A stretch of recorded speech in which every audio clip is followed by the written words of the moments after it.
Vous êtes-vous déjà demandé ce qui se passait dans le cabinet d'une sage-femme?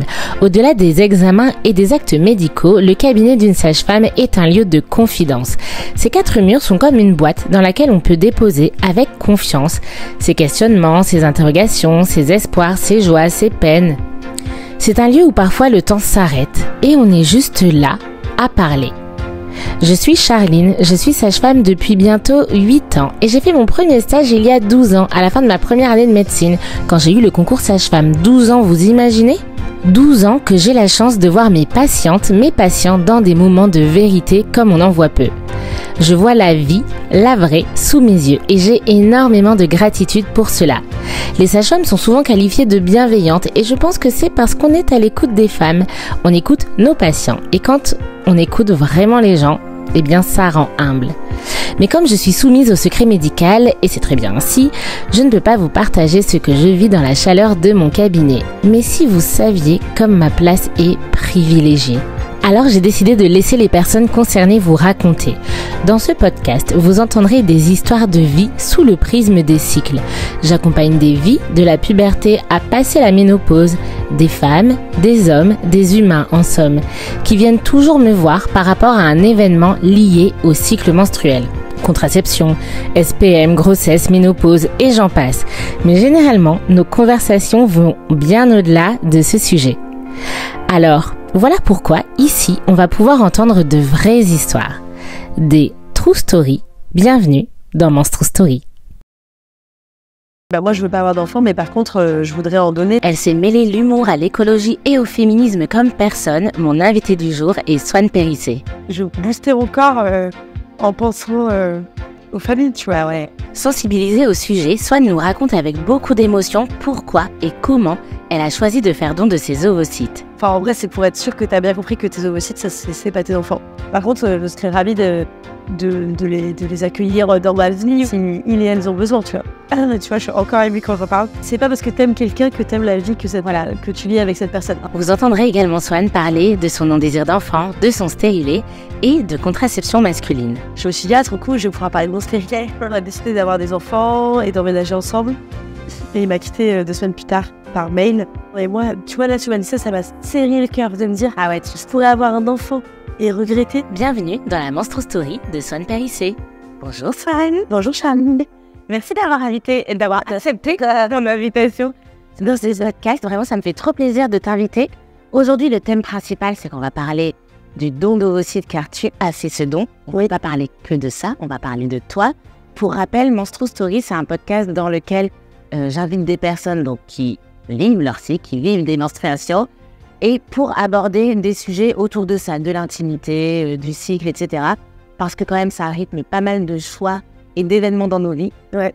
Et donc, avec toi, on va principalement parler du don d'ovocytes, mais pas forcément uniquement que de ça. Première question, est-ce que tu dirais, je me doute un peu de la réponse, que tu es à l'aise pour parler des règles, des cycles, d'intimité, etc. Je suis extrêmement mal à l'aise. C'est pour ça que j'ai tout de suite accepté cette invitation. Tu aimes te mettre dans le cas. Voilà, c'est ça. Non, hyper à l'aise, vraiment. Tu vois, là, quand je savais de quoi on allait parler et tout. Et quand tu m'as fait ta petite intro, je suis aussi trop cool, je vais pouvoir parler de mon stérilet. Genre, enfin, on me donne la parole sur ça. Non, moi, je suis très, très à l'aise pour parler de ça. Je trouve ça super important. J'ai grandi avec 3 grandes sœurs. Je me souviens pas, mais je me souviens pas que ça ait pu être tabou dans ma vie. Et je pense que c'est grâce à elle aussi. J'ai une sœur qui est sage-femme. Yeah. Donc, non, je suis très, très à l'aise. Moi, je suis humoriste dans la vie et la plupart de ma comédie, ça se passe dans l'intimité parce que je pense que l'intime est politique. Donc, on y va, quoi. Yeah. Avec rien. Effectivement, tu l'as dit, tu es humoriste. Là, si je te demandais de te présenter en utilisant 3 mots, tu dirais quoi de toi? Alors, je dirais humoriste. Ouais. Je dirais... il faut que je dise que des mots. Ou 3 points. Tu peux dire des points. Je dirais que j'ai besoin de changement. Ok. Parce que je dis ça par rapport au fait que je suis humoriste, parce que parfois, pendant plusieurs années, je suis plus humoriste. Humoriste au fond, mais pendant plusieurs années, je viens nourrir ma comédie en faisant plein d'autres aventures. Ouais. Donc attends, on va remplacer cette deuxième expression par aventurière. Ça marche. Humoriste, aventurière. Et je dirais que je suis une bonne amie. Cool. Voilà. C'est-à-dire, c'est quoi une bonne amie? Moi, l'amitié est hyper importante pour moi dans la vie, quoi. Tu vois, là, je vais voir ma copine Louane cet après-midi et je suis trop contente, genre. C'est vraiment... On en parlait, c'est tellement... On peut t'appeler... en fait, si quelqu'un compte pour toi, tu es cette personne qu'on peut appeler, à qui on peut dire... Franchement, je sais pas. Non, je sais pas parce que je suis nulle pour prendre des nouvelles, comme ça. Mais par contre, c'est trop important pour moi et je donne tout, voire plus en amitié qu'en amour ou qu'en professionnel. Et juste que là, tu vois, je pensais à ma journée. En ce moment, je suis un petit peu fatiguée parce que je fais la promotion de mon spectacle. Je cours un peu partout. Et là, je me disais, qu'est-ce qui me rend heureuse, tu vois, quand je cherchais à me définir. J'aurais pu dire joie, d'ailleurs. Et je me disais, je vais voir Louane cet après-midi, c'est trop cool. Je suis contente de venir te voir, toi. On n'est pas encore amis, mais parce que j'aime ton énergie solaire. Et c'est rigolo parce que là, tu viens de dire, j'aurais pu dire joie, et c'est ce que j'allais me dire. En fait, moi, si j'ai envie de te donner un mot pour te caractériser, on sent que tu es à la recherche de l'endroit où tu trouveras de la joie. J'allais presque dire de la joie éthique. Je sais pas si... Ouais. Tu vois, ce bon équilibre. Est-ce que tu te souviens du jour où tu as eu tes règles? Oui, je m'en souviens très bien. Tu nous racontes? Ouais. En fait, c'est une histoire incroyable. Enfin, je sais pas si c'est une histoire incroyable. Moi, je trouve ça incroyable. En fait, moi, j'ai eu mes règles tard. Enfin, dans ma tête, c'était tard. C'était à 15 ans. Ouais. J'avais beaucoup de copines qui avaient eu leurs règles à 12-13 ans. Je voulais trop avoir mes règles. Moi, je voulais trop être femme. Je pense que j'ai eu du désir très tôt. Je voulais plaire aux garçons très tôt. Il y avait vraiment un truc de féminité que j'avais à laquelle j'avais envie d'accéder. Quand j'ai commencé à avoir de la poitrine, en fait, on a commencé à me donner mon âge, alors que moi, j'ai toujours été très, très, très petite. À l'école, c'était vraiment un complexe incroyable. J'ai 2 têtes de moins que tout le monde sur les photos de classe et tout. Et jusqu'à mes 14 ans, on me donnait 3-4 ans de moins, quoi. Vraiment. Donc, quand t'as 13 ans, on croit que t'as 9 ans, c'est hyper dur, quoi. C'est vraiment dur. Enfin, voilà, aujourd'hui, je m'en fous qu'on me donne beaucoup plus, beaucoup moins. On verra quand j'aurai 40 ou 50 ans, mais pour l'instant, rien ne me blesse, etc. Mais jusqu'à mes 15 ans, vraiment, j'étais un tout petit corps de petite fille, quoi. Et à partir de mes seins, en fait, on m'a sexualisée. Je pense que je suis la seule féministe qui dit j'ai adoré être sexualisée, ou harcelée dans la rue et tout. Je suis traumatisée à vie, mais au moins, elle me donne mon âge, tu vois. Et en fait, c'est aussi pour ça que j'adore parler des règles, parce que cette entrée dans la puberté, pour certaines, c'est hyper dur, effectivement, à 11 ans, d'avoir les seins d'une adulte, alors que l'esprit et le corps d'une enfant. Et c'est ça qui est intéressant quand on parle des premières règles, c'est l'entrée dans la puberté. Voilà, à ce moment-là, tu te dis, waouh, tu me regardes. C'est clair. Et donc, en gros, pour t'expliquer, je me souviens, j'ai une copine qui s'appelait Claire. Et j'avais un bouton de moustique sur les fesses. Ok. Je me suis grattée. Et il y avait du sang dans ma culotte. Et je croyais que c'était mes règles. Génial. J'étais là, j'ai une règle. J'ai appelé tout le monde, j'ai envoyé 40 textos, j'ai une règle. Je tiens à vous dire officiellement que j'ai une règle. Voilà, femme menstruée et tout. Je pense que je connaissais pas le mot menstruée, mais... et en fait, je n'avais pas mes règles, mais je les ai eues 4 jours plus tard. Incroyable. Je les ai venues, donc en fait, je pense que mon corps a fait, ok, on lui a fait croire, on y va maintenant. Genre. Et je les ai eues vraiment la même semaine, et j'ai capté que c'était pas ça, parce que le sang des règles, c'est plutôt noir, marron, en tout cas en début de règles et tout, en tout cas les miennes. Et alors que les taches que j'avais eues quelques jours avant, c'était vraiment du sang rouge pétant, au niveau de la fesse, quoi. Comme par hasard, j'avais gratté mon bouton, quoi. Et du coup, quand t'as vraiment une règle 4 jours plus tard, t'as renvoyé des messages. En fait, c'était faux il y a 4 jours. Mais je tiens à vous annoncer qu'aujourd'hui, c'est officiel. Très bien. Et du coup, t'as toujours été à l'aise avec ça? Bon, je sais pas. Je pense que il se peut que j'ai eu des humiliations, de la gêne, des galères, quoi. Mais en tout cas, je me souviens que j'étais joyeux la première fois que j'ai eu mes règles, quoi. Je vais tout de suite faire un break sur le sujet du jour. Tu as décidé de donner tes ovocytes là récemment. Est-ce que pour les personnes qui te connaissent pas, tu peux nous dire t'as quel âge et donc à quel âge tu as donné tes ovocytes? Oui, bien sûr. J'ai 33 ans et je pense que j'ai donné mes ovocytes à 31. Ok. Ça fait déjà 2 ans. Ça fait déjà 2 ans. Tu vois, je me rendais pas compte. Comment tu as découvert que c'était possible de donner tes ovocytes et pourquoi tu vois, est-ce que tu as découvert, tu t'es dit waouh, moi j'ai trop envie de faire ça, ou est-ce que tu l'as découvert et puis tu t'as laissé cheminer, t'as laissé émerger cette réflexion? J'ai découvert puis j'ai laissé cheminer. Et par contre, il y a eu un vrai truc Enfin, c'est vraiment un délire. En tout cas, moi, j'ai grandi en ville. J'ai grandi à Paris avec des gens plutôt de classe moyenne supérieure, même si en étant humoriste, après, je suis sortie un peu de mon milieu. Voilà, mais c'est juste pour expliquer aux gens. que peut-être les gens autour de moi ont des enfants tard. C'est plutôt ça, parce que je sais que les gens qui vivent en ville classe moyenne supérieure, ils ont des enfants plutôt vers 35-37. Ouais. Mais en gros, c'est vraiment un délire entre 29 et 32 ans, comment ça devient présent dans les conversations, quoi. C'est incroyable. Vraiment, t'as quel âge, toi? Moi, j'ai 32 ans. Ouais. C'est-à-dire que l'an dernier, j'ai 3 amis sur un groupe de 6 qui étaient enceintes en même temps. Ah ouais. C'est un truc de dingue. Vraiment, il se passe un délire où ça me fait trop rire, les gens qui croient vraiment à l'instinct maternel ou qu'il se passe un truc chez les femmes et tout. Non, il se passe un truc dans la société où tout le monde en parle tout le temps, où moi, 100% du temps, j'ai des pubs pour les tests de grossesse sur mes pages YouTube et tout, alors que je m'entends pas de vraiment, je suis pas du tout envie d'avoir d'enfants, on va en parler, je pense. Oui. Mais vraiment, ça ne m'intéresse pas du tout. Mais par contre, donc j'ai été obligée d'être sensibilisée au fait que d'ici 4-5 ans, je produirai moins d'ovocytes. Je sais pas comment on dit, produire des ovocytes. Ouais, tu peux dire comme ça, carrément. Voilà, en tout cas, que ma réserve ovarienne allait diminuer. Et donc, je me suis dit, voilà, donc tout le monde commence à s'interroger sur est-ce que je vais avoir des enfants, est-ce que je vais avoir des enfants. On t'a pas la question. En fait, on me pose pas trop la question. Moi, j'entends beaucoup de gens qui disent oui, mes injonctions, machin. En fait, le problème, vu que je suis même presque jamais en couple, il y a plutôt cette injonction-là, parce qu'avant d'avoir des enfants, je pense que c'est plutôt ça, tu vois. On m'a pas posé la question, mais par contre, j'ai commencé à capter. Et là, je me suis dit, moi, je veux pas avoir d'enfants, mais par contre, je voudrais en donner parce que voilà, je sais que ça fonctionnera plus d'ici quelques années. Et donc, c'est important pour moi de faire ce geste, quoi. Et j'en avais déjà beaucoup parlé avec ma sœur Chloé. J'ai ma plus grande sœur qui est presque une deuxième maman pour moi parce qu'elle a 15 ans de plus que moi. Donc, elle m'a aussi élevée avec mes parents, qui elle est sage-femme. Donc, je suis très sensibilisée de toute façon aux histoires, ne serait-ce que de fausses couches, d'enfants perdus à la naissance et de grossesse en général, quoi, à travers son accompagnement et tout. Et 3 de mes grandes sœurs ont plusieurs enfants et ont eu beaucoup de grossesses difficiles, voire des enfants qui sont décédés. Donc ouais, c'est très... Enfin, je sais que ça peut être hyper important pour des gens et je voulais... Du coup, c'est parce que tu étais sûre de ne pas vouloir d'enfant que presque tu t'es dit, je vais pas laisser... je dois y acheter ce que voilà. Ça a toujours été évident pour toi que tu voulais pas d'enfant? Non, pas du tout. J'ai failli avoir un enfant avec mon ex. Enfin, j'ai failli avoir un enfant. La seule fois de ma vie où j'ai décidé d'avoir un enfant, j'avais 28 ans et j'étais en couple avec quelqu'un qui voulait vraiment, vraiment un enfant, chez qui j'allais emménager, etc. Et en gros, on a décidé d'avoir des enfants et d'emménager ensemble. Et il m'a quitté 2 semaines plus tard par mail et on s'est jamais revus. Et en fait, au-delà d'avoir eu le cœur brisé et tout, tu vois, je suis encore émue quand j'en parle. Mais au-delà de ça, je me suis dit, en fait, j'ai accepté un truc que je voulais pas du tout, à force de persuasion, et vu que c'était hyper important pour lui. Et j'avais déjà adapté toute ma vie autour de lui, et où j'allais vivre, et mon rythme de vie, etc. Et en fait, il est parti là, mais il aurait pu partir 2 ans plus tard. Bah oui.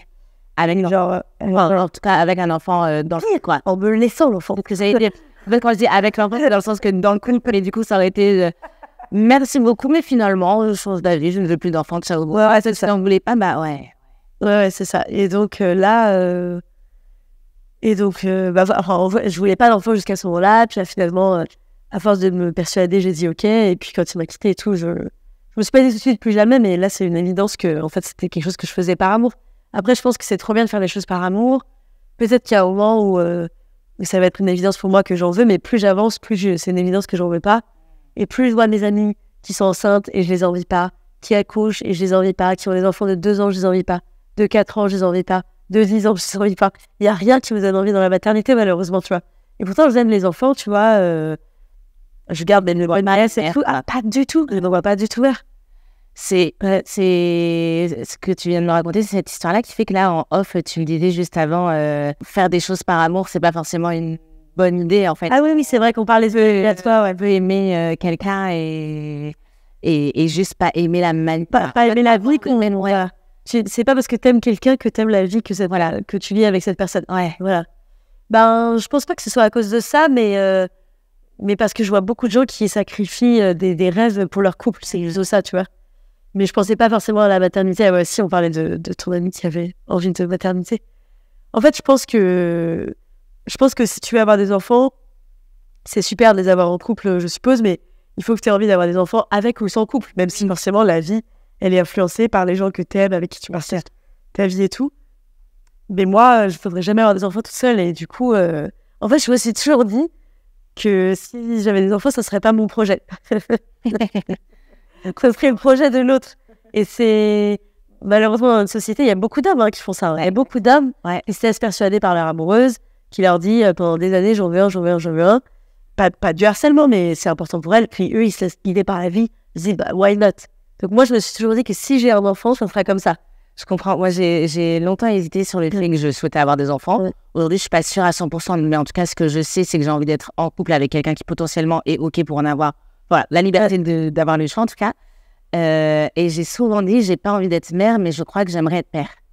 En fait, selon la line qu'un père aujourd'hui a dans la société. Ce truc de même pas culpabiliser ou de pas se poser de questions. Et en fait, t'es père et puis tu retournes travailler et... Je sais pas si tous les pères se culpabilisent pas et se posent pas de questions. Non, mais bien sûr. Mais oui. Moi, je pense que c'est moins égoïste. Je suis trop à fond sur mes projets. J'aime trop mon métier, ma vie, ma liberté.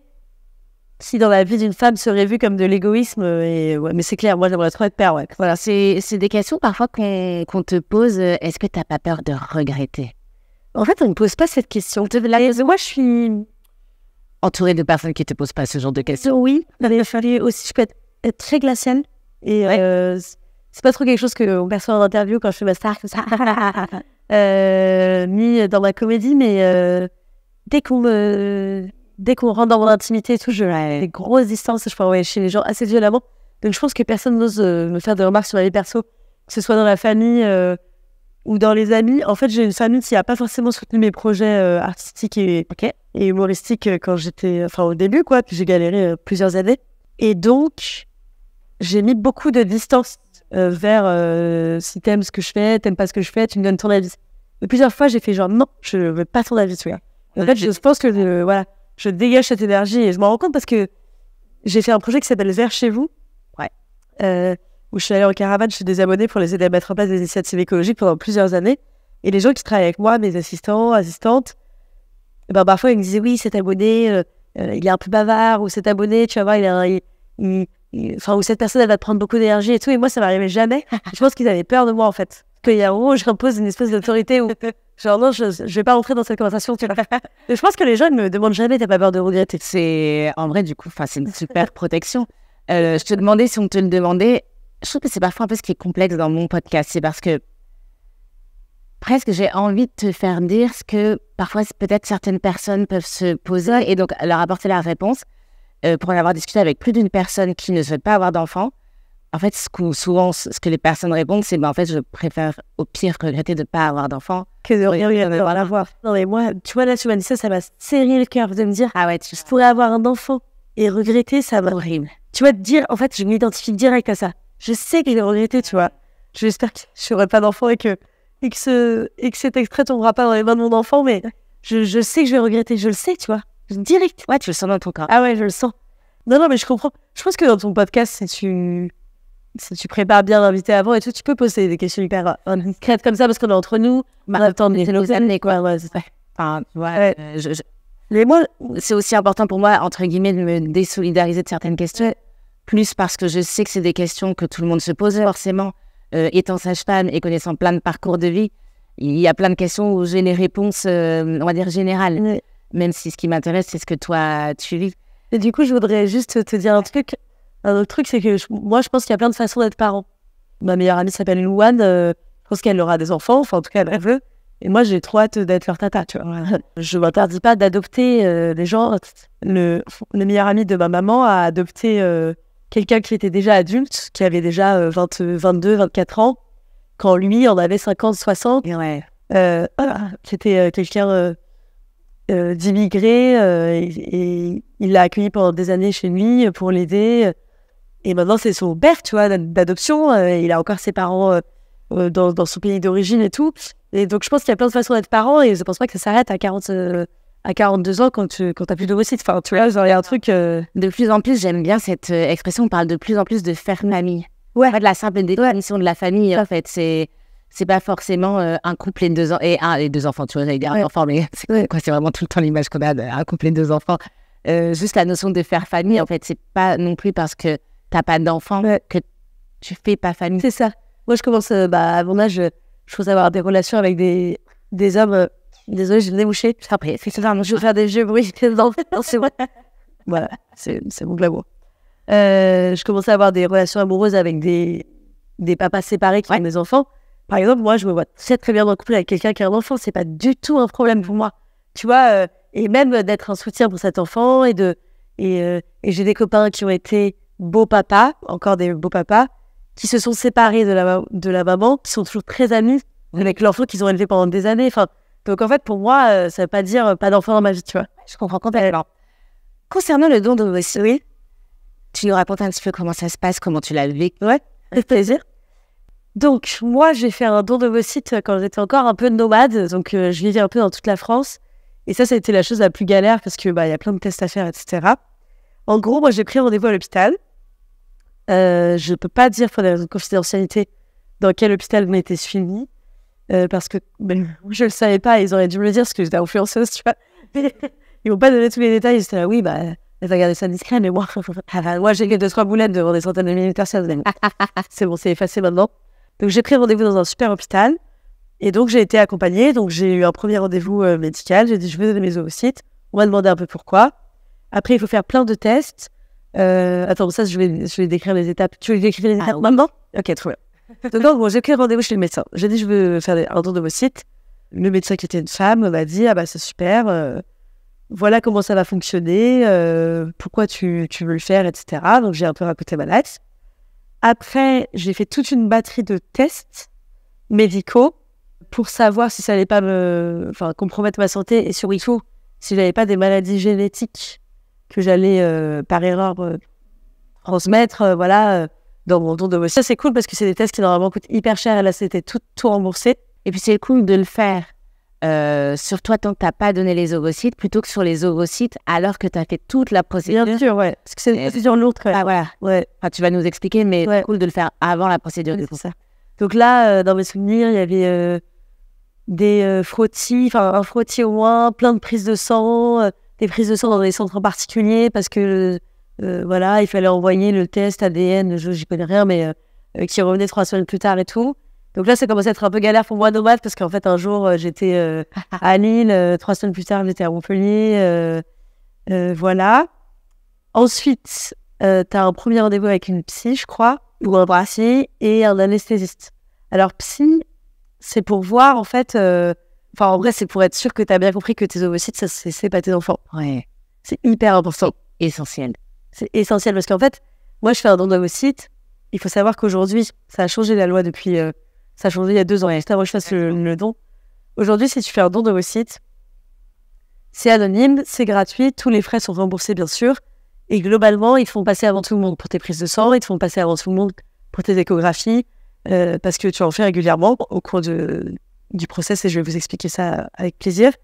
Mais en gros, à 18 ans, les enfants issus du don d'ovocytes, s'ils et elles le savent, et si ils et elles veulent, ils peuvent avoir mon identité. Donc ça ne veut pas dire que le lendemain, ces personnes vont obtenir mon numéro de téléphone et débarquer chez moi. Enfin, c'est pas du tout comme ça.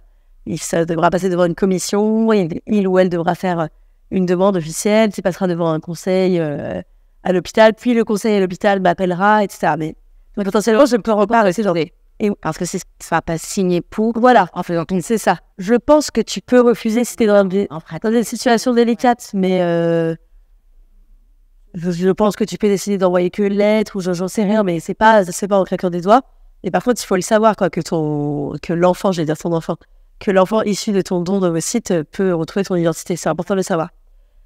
Tout ça pour dire que moi, j'ai dit que j'avais aucun problème avec rencontrer ces individus plus tard.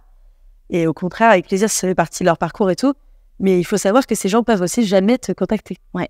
Et moi, quand j'en ai parlé autour de moi, il y a plein de gens qui m'ont dit oui, mais tu peux même pas avoir des nouvelles et tout. Et non, moi, j'ai accepté d'avoir... même si dans 20 ans, j'y pense, dans 40 ans, moi, c'est absolument interdit à 100% de savoir qui sont ces gens. Ça pourra jamais venir de moi, tu vois. Par contre, je serais ravie de les accueillir dans ma vie ou de prendre un café avec eux ou si ils et elles ont besoin, tu vois. Mais moi, Enfin, je le fais complètement pour eux, tu vois. Genre, moi, Je pense qu'il y a une question que beaucoup de monde se pose, et c'est aussi pour ça que c'est important, tu dis, c'est pas tes enfants, il y a le côté, tu vas pas les élever, etc. Mais aussi même en termes de loi, c'est bête, mais aujourd'hui, tu es une personnalité publique, clairement une superstar. bientôt, c'est ça que je... Voilà. Et je pense que beaucoup de monde peut avoir peur. Bah oui, mais et à 18 ans, en fait, si tout à coup ils disent ah bah moi je suis l'enfant de Swan et du coup j'ai j'avais pas pensé. un cinquième petite pause. Le droit à un cinquième de son patrimoine. Enfin voilà, c'est important de dire que finalement le côté aussi ce ne sont pas. C'est important de se dire que un jour j'aurai un patrimoine, c'est hyper important. Légalement parlant, en fait, aucun droit, il aucun droit sur toi, t'as aucun droit sur eux. Et vice versa. Non mais c'est une protection. Ouais, c'est ça. Et ça, pour en revenir au rendez-vous avec la psy, en gros, elle vérifie que t'as bien compris que ça sera pas tes enfants, quoi. Et ça, c'est hyper important, et c'est assez émouvant, c'est intéressant, ouais. Et d'autres, et puis ce côté, je trouve que le mot, enfin, voilà. Presque on dit comme ça, on a l'habitude d'entendre don d'ovocytes, don de gamètes, mais en fait, c'est vraiment l'essence même du don, quoi. Je donne, et à part la satisfaction d'avoir donné, j'aurais potentiellement... Enfin, en fait, je n'attends rien en retour. Ouais, c'est ça. Ouais. Bah ouais, c'est ça, hein. C'est le don. Et en même temps, de savoir que pour le développement personnel de ces êtres humains qui laissent au monde, il faut que tu puisses être dispo, tu vois. Enfin, pas dispo, mais accepter... Voilà, accepter que ça fera peut-être partie de leur parcours, quoi. Mais pour te dire, même si je serais bien sûr très émue si un jour on est en contact, récemment, quelqu'un m'a posé la question et je me suis rendu compte qu'il y avait probablement des enfants qui étaient déjà nés, peut-être. Et ouais, oui, vu que c'était année de capter, genre 6 mois après, quoi. C'était quand j'ai fait comme ça, j'ai compté, j'ai fait. Genre, j'avais pas du tout pensé, quoi. Et que pas méchant, mais avant, ça des choses. Ouais, et que des parents sont devenus parents grâce à ce don, quoi. Petit peu. Grâce à eux et leur boulot. Oui, enfin, grâce aux sciences et médecins, etc. Mais en fait, quand les couples ont besoin de gamètes, si personne ne les donne. Ouais. Clairement, les enfants. Donc, c'est toute une équipe, j'allais dire. Et et donc, je continue un peu à traverser ma vie. Et donc, il y a eu les rendez-vous psy. Et après, ça peut prendre entre 1 mois et 4 mois. Désolée pour le débouché, ça se bouge, ça se débouche. Selon si tu connais bien tes cycles. Et donc, on va parler des cycles. Moi, je connais pas du tout mes cycles. Ok. Moi, à chaque fois que j'ai ma règle, je suis là. Qu'est-ce que se passe? Ça veut dire que t'as pas un syndrome prémenstruel qui te met à plat? Ah ouais? Enfin, si, mais justement, en fait, je suis tellement grave qu'à chaque fois, je suis là, genre, je vais mourir, pourquoi? Et après, j'ai mes règles, je suis là, ah, c'était pour ça. Le syndrome menstruel que t'es persuadé que c'est pas le syndrome prémenstruel. Ouais, c'est les pires. C'est les remises en question de la vie. N'arrive-moi de n'avoir avec le syndrome prémenstruel. Je fais ça. C'est ça. Non, mais moi, j'ai un stérilet en cuivre depuis plus de 10 ans maintenant. Ouais. Je l'ai changé en cas. Merci de le préciser. Mais attends, mais je te raconte juste un truc parce que pendant le confinement, moi, j'étais censée le changer. Alors, j'avais 0 relation sexuelle pendant le confinement, hein. Mais en gros, j'avais appelé en panique le planning familial et tout. Alors que je suis censée avoir des gynécos. Enfin, tu vois, j'avais vraiment appelé le planning familial pour les gens qui s'occupent très mal. Enfin, c'est pas pour les gens qui s'occupent très mal de leur santé, mais pour les gens pas forcément au courant ou en urgence. Donc, moi, j'avais vraiment appelé ça. Et j'avais dit, t'es horrible. J'étais censée changer mon stérilet il y a 1 mois, je vais mourir et tout. Et on s'est dit, mais c'est bon, en vrai, ça marche 10 ans, mais il faut changer tous les 5 ans. Et j'ai dit, d'accord, merci beaucoup, bonne journée. Et je l'ai changé de 2 semaines. Putain, fallait pas me dire. J'ai dit, ok, ciao, bye. Et je m'en foutais. J'ai dit, ok, j'ai tout le temps et tout, on s'en fout. Ne faites pas ça. Ne faites pas ça. Les fertilités diminuent. Donc, si vous ne voulez pas d'enfant, il y a une contraception. Ouais. N'écoutez pas les conseils de Swan Périssé. Donc, en gros, il faut un peu suivre tes cycles. Ouais. Parce qu'à partir d'un moment, il va falloir que tu prennes un traitement hormonal. Donc, ça consiste à te faire des piqûres tous les jours pendant 10 jours. Et moi, direct, j'ai dit, est-ce que je peux les faire toute seule? Parce que, attendre un infirmier, déjà, attendre un homme dans ma vie, c'est insoutenable. Attendre le métro, j'ai envie de mourir. Donc, attendre un infirmier, une infirmière, c'était pas possible. Donc, j'ai appris à faire des piqûres, j'ai adoré. C'est vrai. Ah ouais, j'ai adoré. Pas me faire des piqûres, mais apprendre à le faire, etc. Et donc, j'ai vraiment regardé les tutos. Je désinfecte, je prends des moments, j'avais des bleus partout, parce que je les ai n'importe comment, bien sûr. Mais, donc, tu fais des piqûres pendant 10 jours, et là, il faut être vraiment alerte sur ton cycle, quoi, pas le faire n'importe quand, etc. Et à partir de là, tu fais beaucoup de prises de sang et beaucoup d'échographies. Donc, je pense au moins 4 ou 5. à ce moment-là, professionnellement parlant, t'en étais où?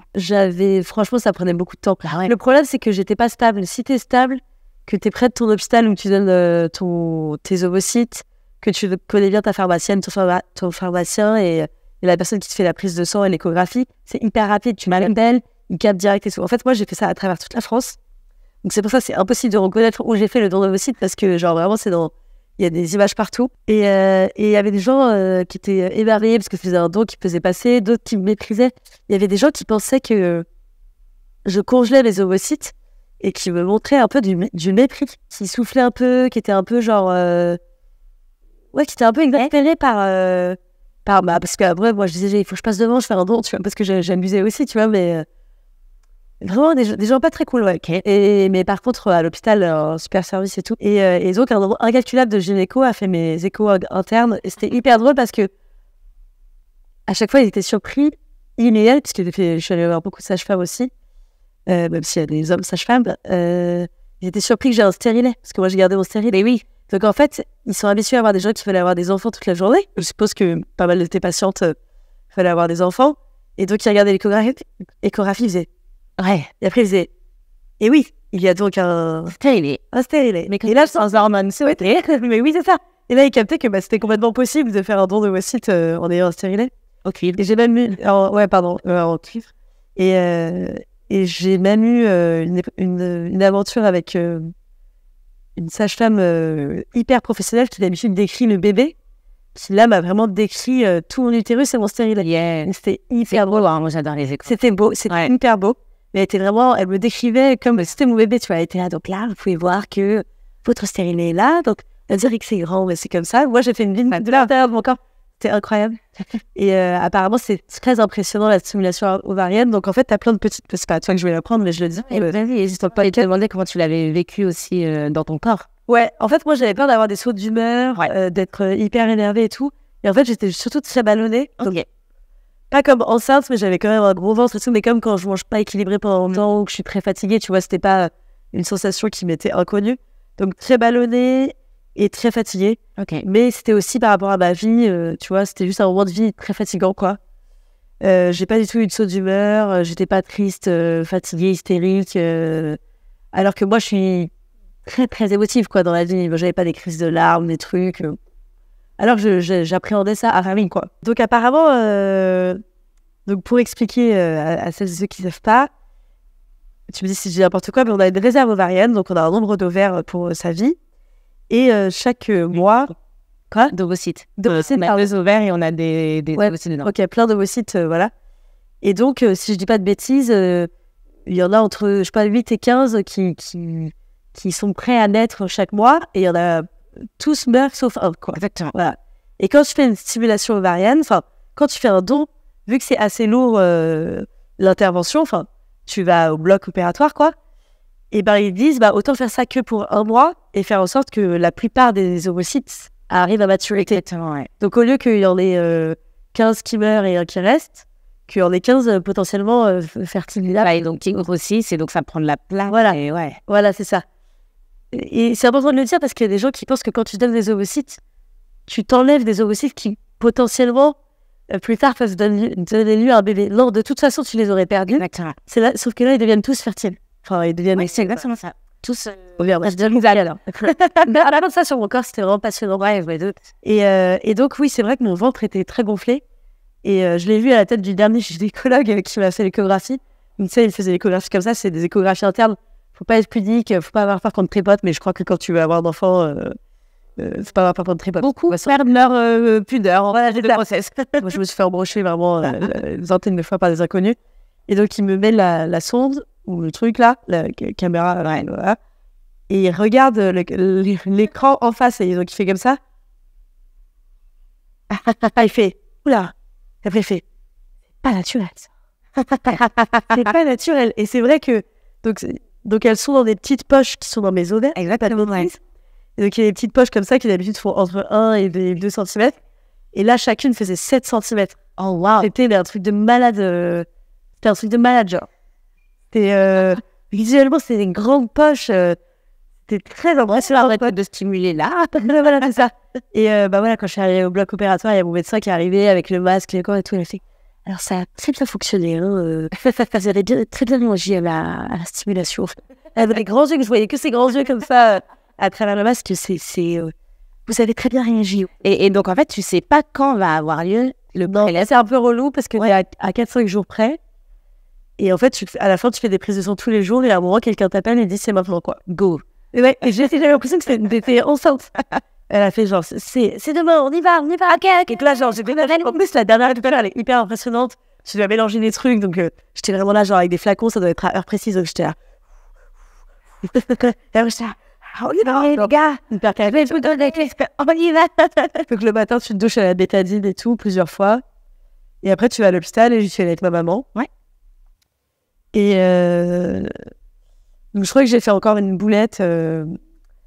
Je préfère la transparence, ce qui était très pénible, et j'en ai jamais parlé publiquement, mais je le fais là, c'est qu'en fait, l'hôpital ne m'a jamais remboursé mes frais de train, alors qu'ils auraient dû le faire. Et oui. Après, j'ai lâché l'affaire parce que dans le cadre de mon partenariat avec l'agence de la biomédecine, en fait, j'ai été remboursée, mais c'était vraiment pas pro.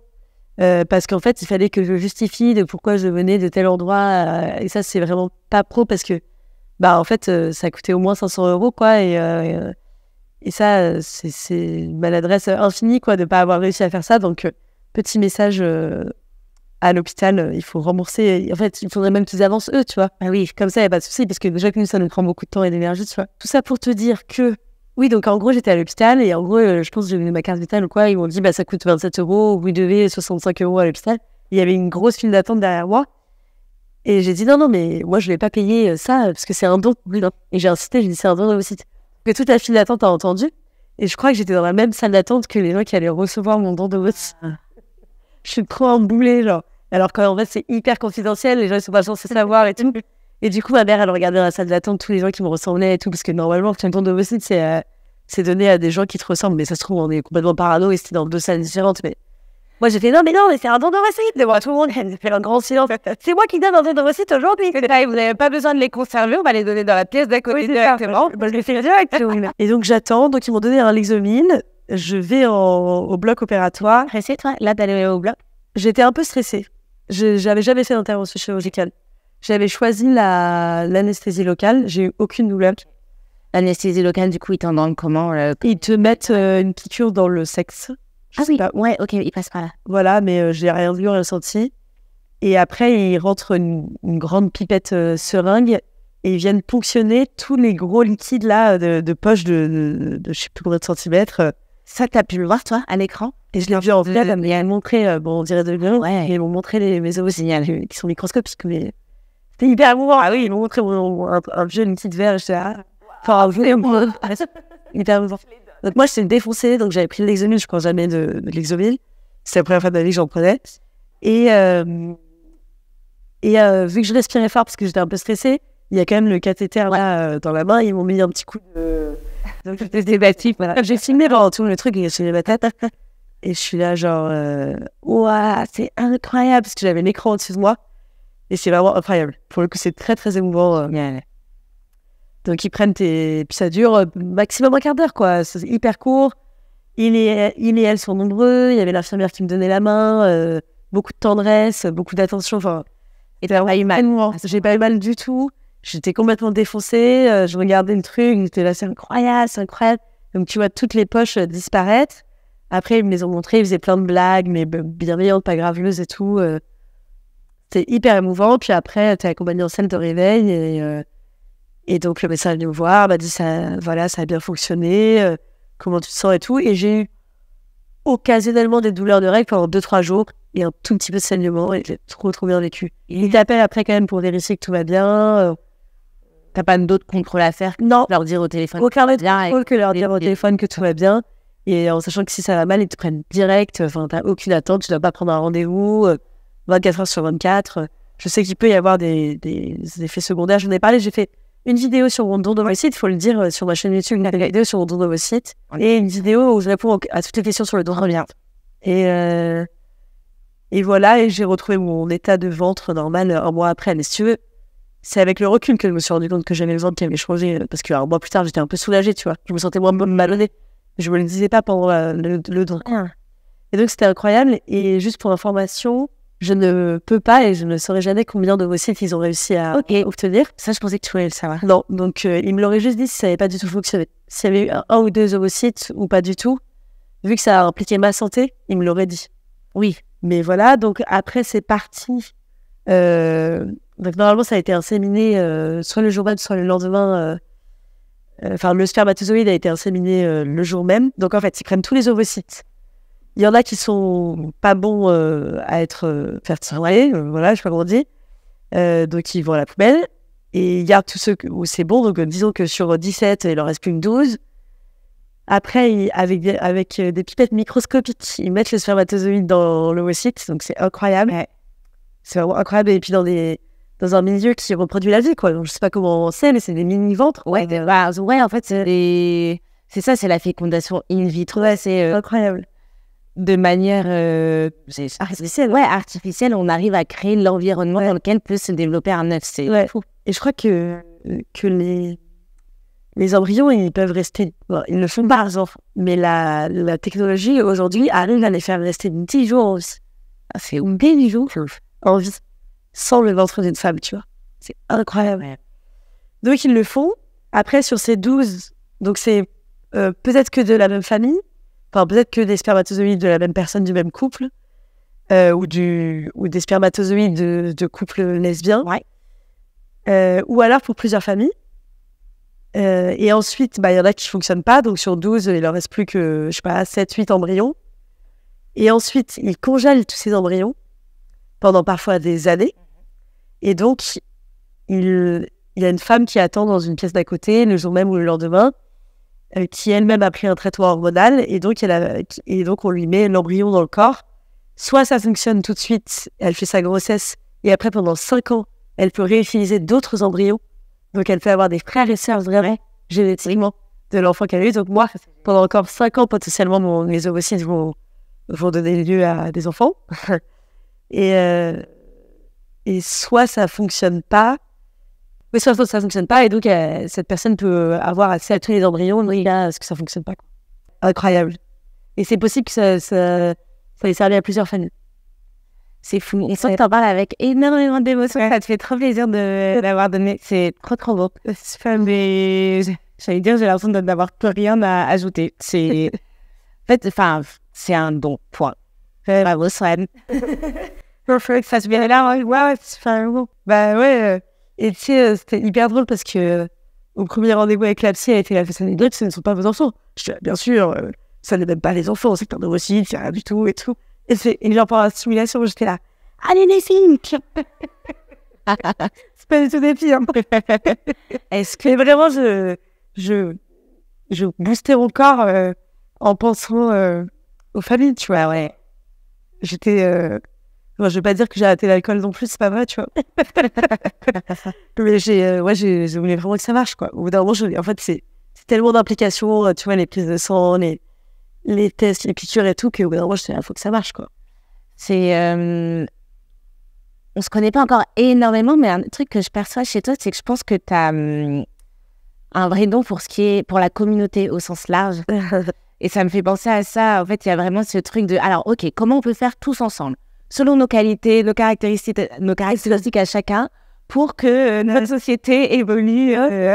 J'ai l'impression de voir ça, tu sais, comme un village. Alors, moi, j'ai des ovocytes et je m'en sers pas. Qui les veut? De toute façon, on peut pas m'en servir. C'est vraiment ça. C'est moi de la vie. J'en parlerai à mes potes avec qui je passe ma vie. Ils vont bien rigoler, je pense, ouais. Écoute, merci beaucoup, Sun, pour ce témoignage. Je pense que ça inspirera beaucoup de monde qui peut-être se questionne sur le don d'ovocytes ou qui est passé par un parcours PMA. Et c'est ce genre de témoignages qui sont hyper riches parce qu'aujourd'hui, pour les couples qui cherchent à avoir des enfants et qui ont besoin de dons de gamètes, c'est hyper galère et c'est des attentes hyper longues. En fait, il y a beaucoup moins de dons que de personnes demandeuses. Également, on essaie de faire des dons, comme tu l'as dit, selon les phénotypes, donc selon à quoi on ressemble physiquement parlant. Et donc, les personnes racisées ont vraiment besoin de dons parce qu'en fait, on essaie de faire correspondre un peu les critères physiques des parents et des gamètes qu'ils et elles vont recevoir. Donc, on a besoin de personnes racisées qui donnent. Enfin, en fait, on a besoin de personnes qui donnent tout court. Il y a plus de dons d'ovocytes, alors que c'est beaucoup plus lourd que de dons de spermatozoïdes. Donc, on a vraiment, vraiment besoin de dons de spermatozoïdes et c'est vraiment moins lourd. Donc, je vais pas dire parce que c'est pas vrai qu'il suffit de se masturber dans un bol, mais presque. Enfin, il faut juste faire des tests pour vérifier que tu es en bonne santé et après, c'est facile. Donc, n'hésitez pas à faire des dons de spermatozoïdes et des dons d'ovocytes. Il y a vraiment besoin. Et si vous êtes des personnes racisées, c'est hyper important. Personnes asiatiques, personnes noires, parce que ces parents attendent encore plus longtemps en fait d'avoir des dons. Ouais. Merci Swag. Dis-nous, tu disais que tu avais fait des pauses parfois dans ta carrière d'humoriste. Ce n'est plus du tout le cas en ce moment. Non, ça, tu me le racontes sur le spectacle. Oui, avec plaisir. J'ai écrit un nouveau spectacle. Ça fait 1 an que je travaille dessus. Il arrive enfin à terme. Et je dis 1 an, mais en réalité, ça fait 10 ans que je rêve de faire ce spectacle. C'est le j'ai réussi du jour au lendemain, mais on dit Et donc, c'est un spectacle qui s'appelle Calme, et qui parle de la colère. Et donc, je le joue tous les jeudis, vendredis, samedis à 19h au théâtre Le Palais des Glaces à Paris. C'est une magnifique salle de 500 places. Yeah. Et je le joue en tournée dans toute la France en avril, mai, juin. Bien. Et donc, j'espère vous y voir nombreux. Et puis, à côté de ça, tu as aussi tout ce que tu fais sur les réseaux sociaux. Ouais. Comme si la scène, c'était pas... ça ne prenait pas suffisamment d'énergie. Là, tu as un... Je dis podcast, mais c'est une émission. Tu appelles ça comment toi? Ouais, c'est un talk show, en fait. Ouais, c'est un talk show devant un public qui s'appelle Il y a plus de saison.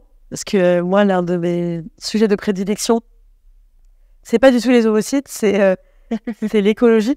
Et donc, c'est un spectacle drôle qui est en même temps un entretien avec un ou une spécialiste de l'écologie sur ces vies qu'on pourrait avoir si on fait rien face à la crise climatique, mais aussi si on décide de se retrousser les manches.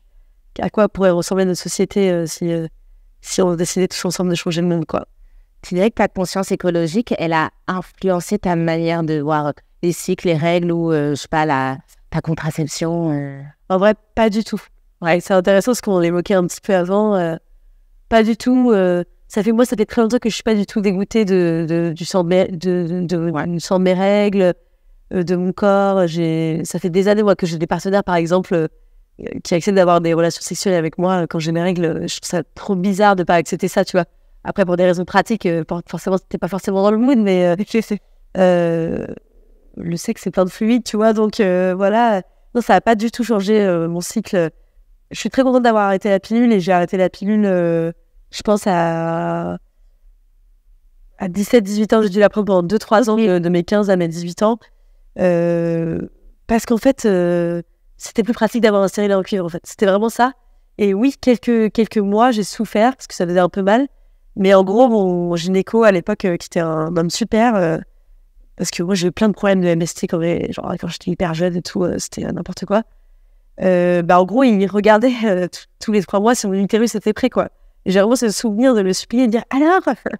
Et genre, dès qu'il m'a dit, il était là, non, c'est pas possible, non, c'est pas possible. Un jour, il a dit, c'est bon. Je dis, c'est bon. Je comprenais pas du tout ce qui se passait là-dedans, tu vois. J'étais là, genre, what the fuck. Et en fait, je me suis dit, quoi, il a grandi, genre, je sais pas. Et donc, à partir de là, j'ai vraiment eu des stérilets en cuivre tout le temps. Et c'est un bonheur, je pense, à ma contraception, une fois tous les 5 ans, quoi. Oui.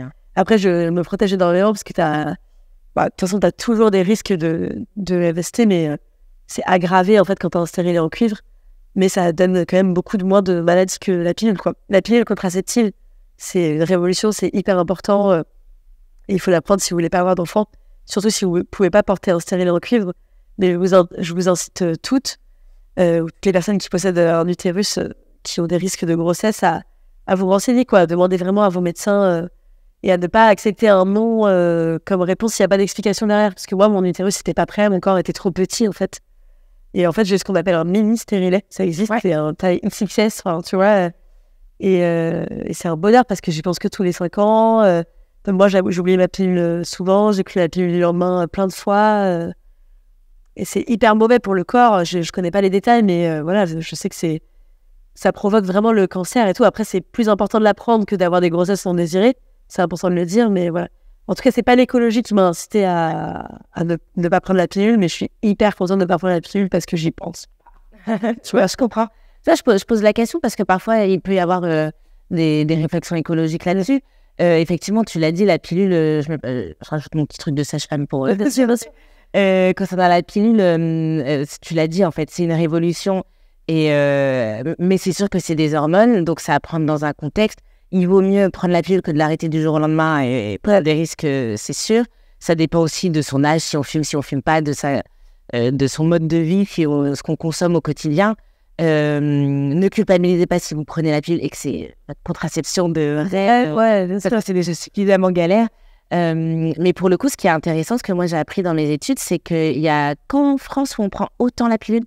On est le pays numéro 1 de la consommation. En Angleterre, beaucoup plus de femmes ont les stérilets et tout. J'ai entendu. C'est assez récent finalement la démocratisation des stérilets en France. Dans ce sens-là, je trouve que c'est intéressant de se questionner tranquillement, sans pression. C'est ça. C'est déjà assez complexe la contraception. Je voudrais juste dire un autre truc, c'est que dans les milieux écolos, c'est vraiment des milieux alternatifs qui remettent en question l'ordre établi, et c'est très très sain parce qu'il y a plein de choses que notre société nous impose qui sont problématiques et qui vont mener à la ruine de l'humanité, vraiment. Mais il y a beaucoup de gens qui ont des idées fausses aussi sur l'automédicamentation, et il y a beaucoup de gens qui n'ont pas de stérilet en cuivre et qui ne prennent pas la pilule et qui font en fonction de leur cycle, tu vois, qui vérifient leur température, je connais rien, leur glaire, etc. Et je crois que les risques de contraception, la réussite de la contraception pour ces méthodes-là, c'est 70%.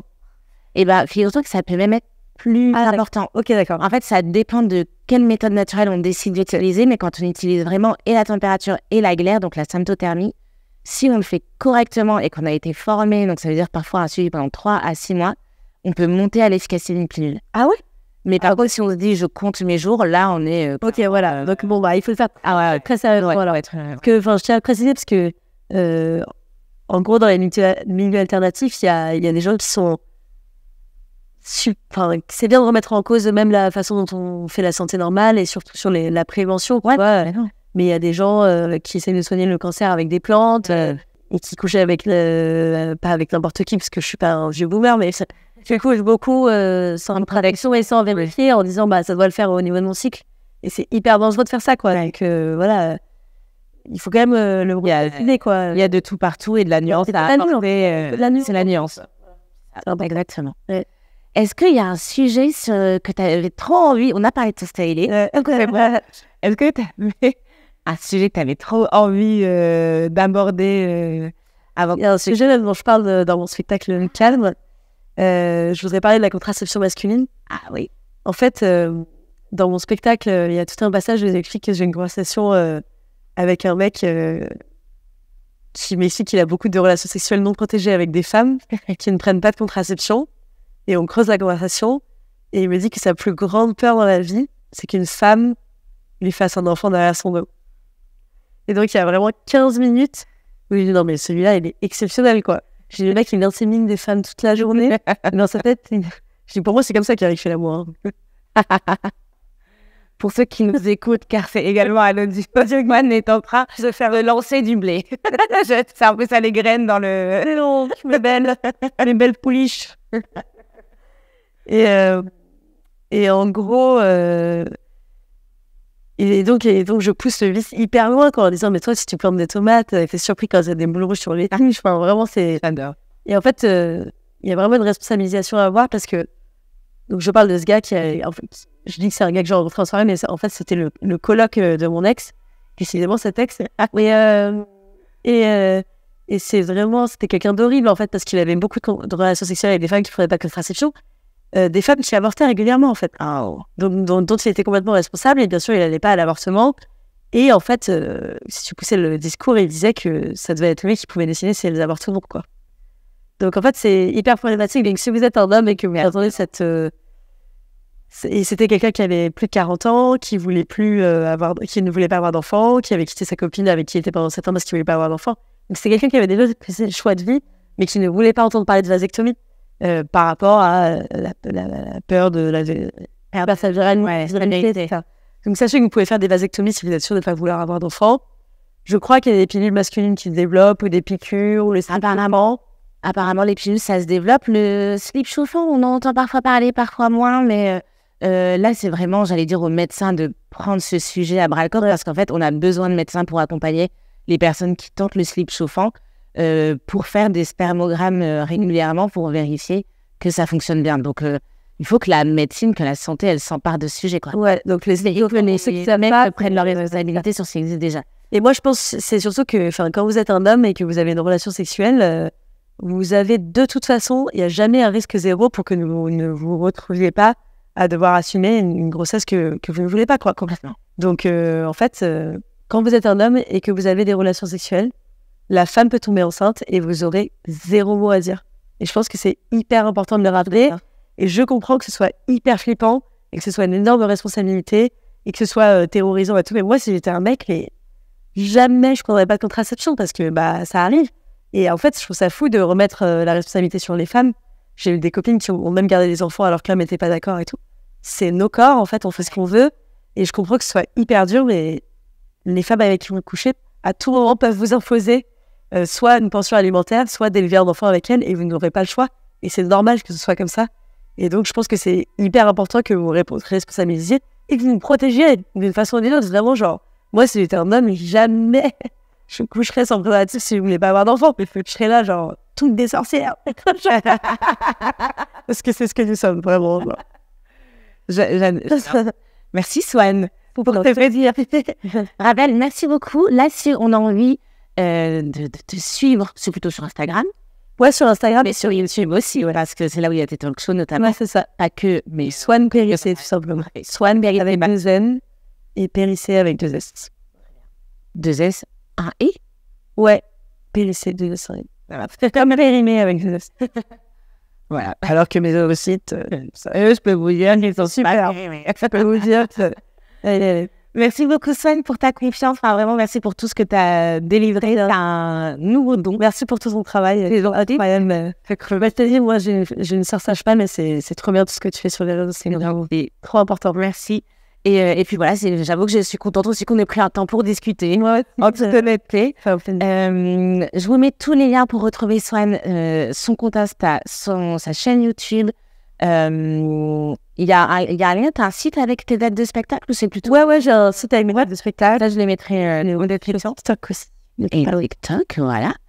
Et puis, écoutez, si vous avez aimé ce sujet, n'hésitez pas à le partager au plus grand nombre, à mettre un petit pouce en l'air ou 5 étoiles selon où est-ce que vous avez écouté ou regardé cet épisode.